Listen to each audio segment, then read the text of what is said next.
తెలంగాణలో కవిత మొదలుపెట్టినటువంటి టీఆర్ఎస్ అంటే తెలంగాణ రక్షణ సేన పార్టీ పేరుపైన వివాదం నడుస్తుంది. ఈ నేపథ్యంలోనే ఈసీ కూడా వేరే ప్రత్యామ్నాయ పేర్లు సూచించాలంటూ కూడా కవితకి ఇప్పటికే లెటర్ రాసింది.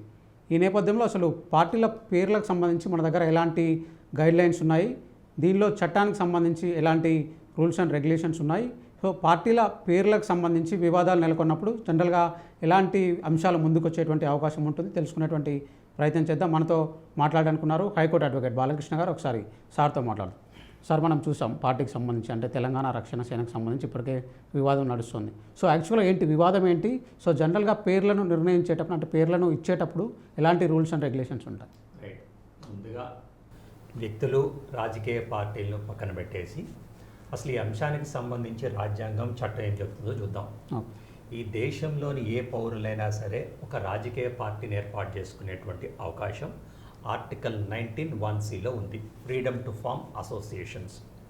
దాని ప్రకారమే ఏ రాజకీయ పార్టీనైనా ఏర్పాటు చేసుకోవచ్చు. ఇది రాజ్యాంగం కల్పించినటువంటి ఒక హక్కు. ఏర్పాటు చేసుకున్నటువంటి ఒక రాజకీయ పార్టీని ఎలా రిజిస్టర్ చేసుకోవాలి అంటే దీనికి సంబంధించినటువంటి చట్టం రిప్రజెంటేషన్ ఆఫ్ పీపుల్స్ యాక్ట్ 1951.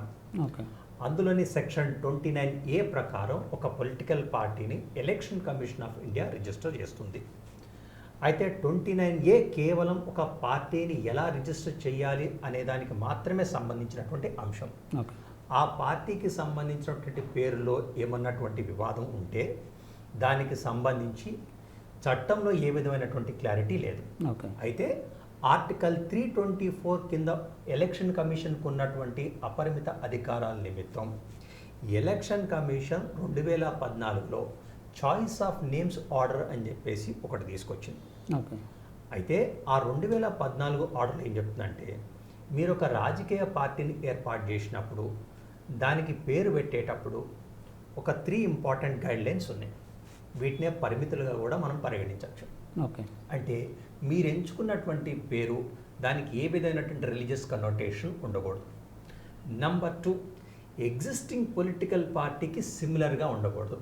ఇందులో ఎగ్జిస్టింగ్ అనేది చాలా ఇంపార్టెంట్. సో ఒక ఎగ్జిస్టింగ్ పొలిటికల్ పార్టీకి సిమిలర్గా ఉండకూడదు. 3, ఒక ఎగ్జిస్టింగ్ పొలిటికల్ పార్టీ యొక్క నేమ్ ఉంటే దాని యొక్క ట్రాన్స్లేటెడ్ వర్షన్ అయి ఉండకూడదు. ఉదాహరణకి భారతీయ జనతా పార్టీ, ఇది హిందీ, దీని ట్రాన్స్లేటెడ్ వర్షన్ ఏమవుతుంది? ఇండియన్ పీపుల్స్ పార్టీ అవుతుంది. సో మీరు నేను ఒక పార్టీ ఏర్పాటు చేసి దానికి ఇండియన్ పీపుల్స్ పార్టీ అని పేరు పెట్టడానికి లేదు. సో ఈ 3 కూడా 2014 ఎలక్షన్ కమిషన్ యొక్క ఆర్డర్లో స్పెసిఫిక్గా మెన్షన్ చేశారు. ఇప్పుడు టీఆర్ఎస్ వ్యవహారానికి వద్దాం. ఆల్రెడీ 2022లో అప్పుడున్నటువంటి టీఆర్ఎస్ బీఆర్ఎస్గా రూపాంతరం చెందింది. అంటే యాజ్ ఆఫ్ నౌ బీఆర్ఎస్ మాత్రమే ఉంది, కానీ కవిత గారు టీఆర్ఎస్ పార్టీ పెట్టే నాటికి టీఆర్ఎస్ అనేటువంటి పొలిటికల్ పార్టీ లేదు. అంటే ఈ పేరు ఎంచుకోవటం అనేది it is not similar to any existing political party.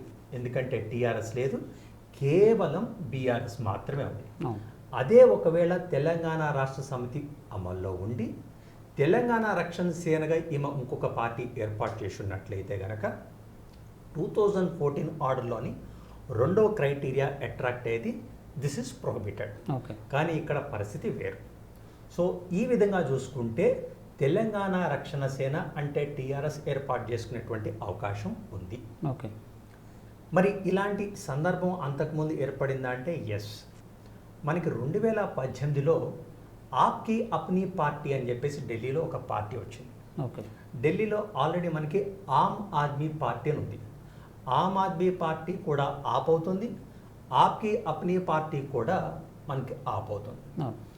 Aam Aadmi party వాళ్ళు ఢిల్లీ హైకోర్టులో ఒక రిట్ పిటిషన్ ఫైల్ చేశారు. ఎందుకు?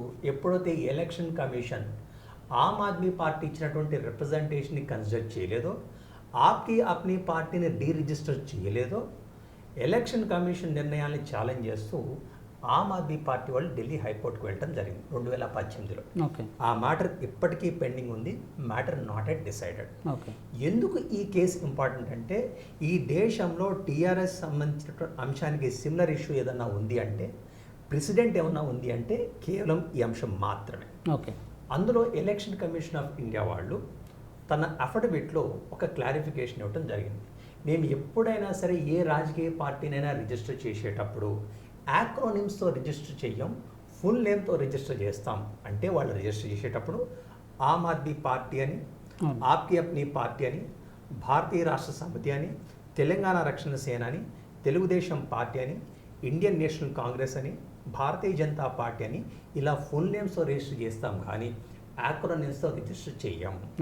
కాబట్టి యాక్రోనిమ్స్లో సిమిలారిటీ ఉన్నంత మాత్రాన ఆప్కి అప్నీ పార్టీని మేము డీరిజిస్టర్ చేయలేము అని చెప్పేసి వాళ్ళ కౌంటర్ అఫిడవిట్లు దాఖలు చేయడం జరిగింది. Matter at B decide. అయితే ఆ కేసు వేరు, ఇక్కడ ఉన్నటువంటి టీఆర్ఎస్ కేసు వేరు. అక్కడ 2 ఆప్లు ఉన్నాయి, Aam Aadmi party, ఆప్కి అప్నీ party. Whereas మనకి ఇక్కడ ఒకటే టీఆర్ఎస్ ఉంది. అంతకు ముందు ఉన్నటువంటి టీఆర్ఎస్ బీఆర్ఎస్గా రూపాంతరం చెందింది కాబట్టి ఇక్కడ కేసు డిఫరెంట్. ఇక్కడ టీఆర్ఎస్ అనేది 2014 ఆర్డర్లోని పరిమితుల్ని అట్రాక్ట్ చేయట్లేదు కాబట్టి టీఆర్ఎస్కి వ్యాలిడిటీ ఉండేటువంటి అవకాశం లేకపోలేదు. ఇది కాకుండా Indian national Congress versus Indian institute of social welfare 2002. ఈ సుప్రీంకోర్టు జడ్జిమెంట్ ఏమంటుందంటే, ఎలక్షన్ కమిషన్ రిజిస్టర్ చేసేటప్పుడు, డీరిజిస్టర్ చేసేటప్పుడు తను ఎక్సైజ్ చేసే పవర్స్ని క్వాసీ జ్యుడిషియల్ పవర్స్గా అభివర్ణించింది. దీని అర్థం ఏంటి? ఎప్పుడైతే election commission of India TRS వాళ్ళకి ఇదిగో ఈ అబ్జెక్షన్స్ వచ్చినాయి కాబట్టి మీరు ఈ పేరుకి ప్రత్యామ్నాయంగా వేరే పేరు సూచించండి అని చెప్పారు, కానీ ఎందుకు ఏ ప్రాతిపదికన ఏ కారణంతో టీఆర్ఎస్ అనేటువంటి పేరుని తిరస్కరిస్తున్నారో ఎలక్షన్ కమిషన్ సూచించలేదు. దానివల్ల అక్కడ ఇచ్చినటువంటి జడ్జిమెంట్ని వైలేట్ చేసినట్లు అవుతుంది. సో ఈ అన్ని కారణాల వల్ల కూడా కవిత గారి టీఆర్ఎస్ పార్టీకి వ్యాలిడిటీ వచ్చేటువంటి అవకాశం, చట్టపరంగా ఉండేటువంటి అవకాశం ఉంది. సో జనరల్గా ఏంటంటే ఇక్కడ మెయిన్గా ప్రధానమైనటువంటి అభ్యంతరాలు ఏంటి? ఎందుకు వాళ్ళకు అంటే ఆల్రెడీ వాళ్ళ పార్టీ ఎగ్జిస్టెన్స్లో లేదు కదా. అప్పటి టీఆర్ఎస్ బీఆర్ఎస్గా రూపాంతరం చెందినప్పటికీ టీఆర్ఎస్ అనేది తెలంగాణ రాష్ట్రంలో, తెలంగాణ ప్రజానీకంలో అదొక ఎమోషనల్ కనెక్షన్.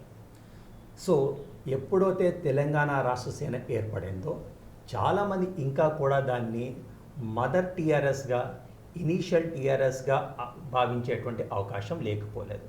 దానివల్ల ఓటర్లు అసలు బీఆర్ఎస్గా రూపాంతరం చెందినటువంటి ఈ పార్టీయా అసలు పార్టీ, లేదంటే కొత్తగా వచ్చినటువంటి టీఆర్ఎస్ పార్టీ అనేటువంటి కన్ఫ్యూజన్ ఏర్పడుతుందేమో అని చెప్పేసి చాలామంది అబ్జెక్షన్స్ రేజ్ చేశారు. ఆ అబ్జెక్షన్ పరిగణలో తీసుకున్నటువంటి ఎలక్షన్ కమిషన్ ఆఫ్ ఇండియా కవిత గారికి, టీఆర్ఎస్ పార్టీకి ఈ నోటీసులు జారీ చేయడం జరిగింది. అంటే ఇక్కడ ప్రధానంగా అభ్యంతరం టీఆర్ఎస్ అనే ఆక్రోనిమ్ మీద అనుకోవచ్చా, పార్టీ పేరు మీద? ఎస్, తెలంగాణ రక్షణ సేన యొక్క ఆక్రోనిమ్ టీఆర్ఎస్గా ఉంది కాబట్టి ఆ ఆక్రోనిమ్ పట్ల తెలంగాణ ప్రజానికానికి ఒక ఎమోషనల్ కనెక్షన్ ఉంది కాబట్టి ఈ ఆక్రోనిమ్ మీదే అభ్యంతరం తెలిపారు. దానివల్లే పేరు మార్చాలి అనే సూచన కూడా చేయడం జరిగింది. సో జనరల్గా ఏదైనా పొలిటికల్ పార్టీ ప్రారంభించి క్లోజ్ చేసినప్పుడు కానివ్వండి, లేదంటే వేరే పేరు మార్చుకున్నప్పుడు కానివ్వండి, సో ఆ పేరు పబ్లిక్లో డొమైన్లో అవైలబుల్గా ఉంటుందా, లేదంటే ఇన్ని సంవత్సరాల పాటు ఫ్రీజ్ చేయడం అనేది జరుగుతుంది? రైట్, ఒక 6 years పాటు ఫ్రీజ్ చేసేటువంటి అవకాశం ఉంది. అయితే ఇప్పుడు కూడా మనం తీసుకుంటే తెలంగాణ రాష్ట్ర సమితి ఎప్పుడైతే భారతీయ రాష్ట్ర సమితిగా రూపాంతరం చెందిందో election commission of India Telangana Rashtra Samithi అనేటువంటి పేరుని ఫ్రీజ్ చేసింది. కానీ కవిత గారు ఎంచుకున్నటువంటి పేరు తెలంగాణ రక్షణ సేన, తెలంగాణ రాష్ట్ర సమితి కాదు. కాబట్టి ఆ పర్టికులర్ క్రైటీరియా కూడా ఇక్కడ వర్తించట్లేదు. సో అంటే జనరల్గా ఇప్పుడున్నటువంటి లీగల్ ఆబ్లిగేషన్స్ అంటే ఎట్లా ముందుకెళ్తే బాగుంటుంది అంటారు జనరల్? రైట్, ఎలక్షన్ కమిషన్ ఇక్కడ క్వాసీ జ్యుడిషియల్ బాడీ అవుతుంది కాబట్టి తన ఆర్డర్ ఒక క్వాసీ జ్యుడిషియల్ ఆర్డర్ అవుతుంది కాబట్టి ఇక్కడి నుంచి హైకోర్టుకి, హైకోర్టు నుంచి సుప్రీంకోర్టుకి వెళ్ళేటువంటి అవకాశం టీఆర్ఎస్కి ఉంటుంది. అయితే ఇంతకుముందు చెప్పినట్టే ఆ పార్టీ వాళ్ళు ఫైల్ చేసినటువంటి రిట్ పిటిషన్ ఇంకా పెండింగ్, ఇప్పటికీ 8 సంవత్సరాలు అయింది. ఆ మ్యాటర్ ఇంకా డిసైడ్ కాలేదు. సో అన్ఫార్చునేట్లీ కోర్టులో ప్రొట్రాక్టర్ లిటిగేషన్ జరుగుతుంది కాబట్టి ఇది డిలే అయ్యేటువంటి అవకాశాలు కూడా లేకపోలేదు. ఇంకా గతంలో ఉన్నటువంటి జడ్జ్మెంట్స్ కానివ్వండి, గతంలో ఉన్నటువంటి కేసులను చూస్తే మాత్రం ఇప్పుడు ఈ టీఆర్ఎస్ పేరు అంటే ఏదైతే తెలంగాణ రక్షణ సేన అనేటువంటి పేరు ఏదైతే ఉందో అది ఖచ్చితంగా కవిత పార్టీకి లభించేటువంటి అవకాశాలు ఉన్నాయి. సో దీనికి సంబంధించి లీగల్ బ్యాటిల్ కూడా పై కోర్టులో కూడా జరిగేటువంటి అవకాశాలు ఉన్నాయని కూడా బాలకృష్ణ గారు అయితే చెప్తున్నారు. జర్నలిస్ట్ ఫనీతో శ్రవణ్, ABN ఆంధ్రజ్యోతి, హైదరాబాద్.